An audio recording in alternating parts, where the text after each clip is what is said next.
নরম কাপড়ের উপর বাঁশের কাঠি আর রং তুলির সাহায্যে আঁকিবুকি, কখনো আবার কাঠের ব্লকের মাধ্যমে ছাপানো হয় নকশা। আর এভাবেই নানা মোটিভে ফুটে ওঠে কালামকারী কাপড়ে। মূলত সুতির কাপড়ে ফুটিয়ে তোলা হয় বিভিন্ন ধরনের ডিজাইন, আর দেশীয় আবহাওয়ায় এই কাপড় ভীষণ আরামদায়ক। রিফাত আনোয়ার লোপা নিজের ব্যবহারের জন্যই প্রথম পছন্দ করেছিলেন এমন ফ্যাব্রিক।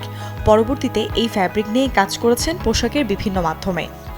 আমি বিভিন্ন জায়গা থেকে কালামকারী কিনতাম, কিন্তু তার মধ্যে আমি মনে হয় একটা শপে কোনো রকমে কালামকারীটা আসল কালামকারী পেয়েছি, কিন্তু সব জায়গায় প্রিন্ট প্রিন্ট প্রিন্ট, এটাকেই কালামকারী বলে সেল করছে।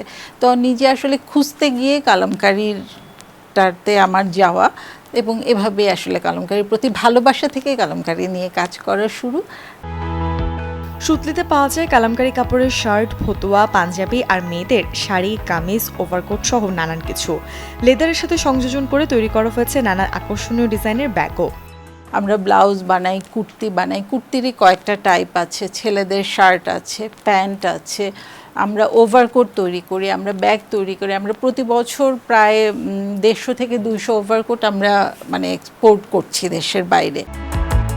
সুতলির আউটলেটে আছে কালামকারীর বিস্তৃত সংগ্রহ। সেখান থেকে রেডিমেড পোশাকের পাশাপাশি আছে মাপমতো বিভিন্ন ধরনের গজকাপড় কেনারও সুবিধা।